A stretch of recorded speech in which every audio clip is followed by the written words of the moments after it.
Hello everyone, welcome to another episode of the Yuna only Let's Play. We haven't quite gotten to Yuna yet, but we're going to go ahead and keep going. For this episode I am going to treat it as a Rikku only challenge, just so that for those of you that are interested you can see how that's going to go here. Now before you get to this point you do want to do some farming beforehand. If you watched my last video, there's some potions that you can get. You can get up to 99 potions.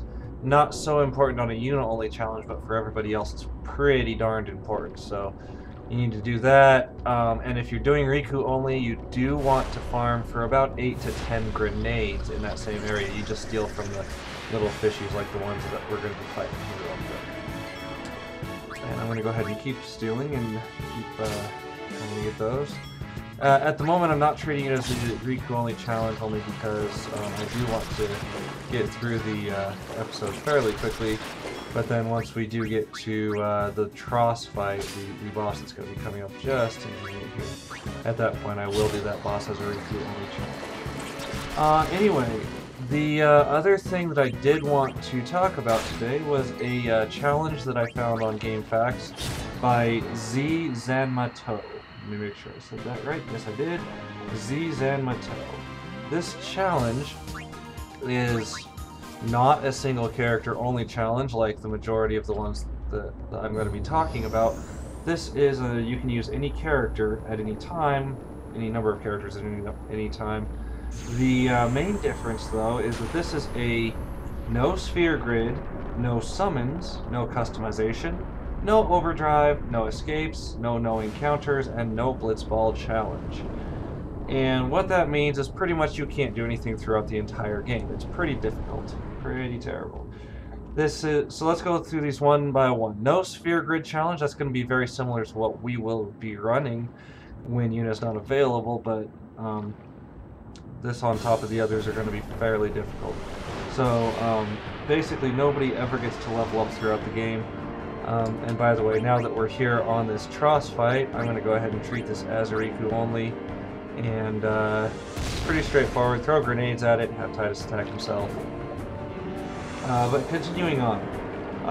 No sphere grid, no summons. That's going to be also part of this challenge that we're doing here. But that's only because that's the part of the challenge mode for Yuna, is the no summons. No customizations. It is very, very helpful in most cases to get weapons that have evaded counter or armors that have death proof, or pretty much any one of those things are very, very helpful. But when they're not available because you can't customize weapons, it makes it much more difficult. You have to go farm for those, and it's a pain in the neck. So continuing on, no overdrives. You're not allowed to use overdrives at any point in the game. I have mentioned this one before, but on top of these other ones, you know, everything's just compounding here. And let me make sure I get this right. There we go. No escapes and no encounters. These ones go together because sometimes it's helpful to be able to escape from a fight and just get away and everything, but in this case you're not allowed to, meaning you do have to do every single fight exactly how it's, you know, you have to either win or die every single time, so it becomes fairly difficult because of that. So, just another added problem with it. No blitzball. Blitzball kind of goes with the customization thing, because their main benefit of blitzball is, in my opinion, to get teleport spheres, so that you can put evade and counter on a weapon. Now, of course, if you I'm having trouble thinking and playing at the same time, but if you aren't customizing, it's not going to be very basically, you're not going to be playing blitzball if you're not customizing, because there's really no point. You don't get anything except for possibly Waka's overdrives, which again, no overdrives is part of the rules of this challenge. So anyway, it's a very, very difficult challenge. It is not a single character only challenge. I don't know that I'll ever go through and do that type of a challenge through the game and post it on YouTube, just because that would pretty much make me go insane.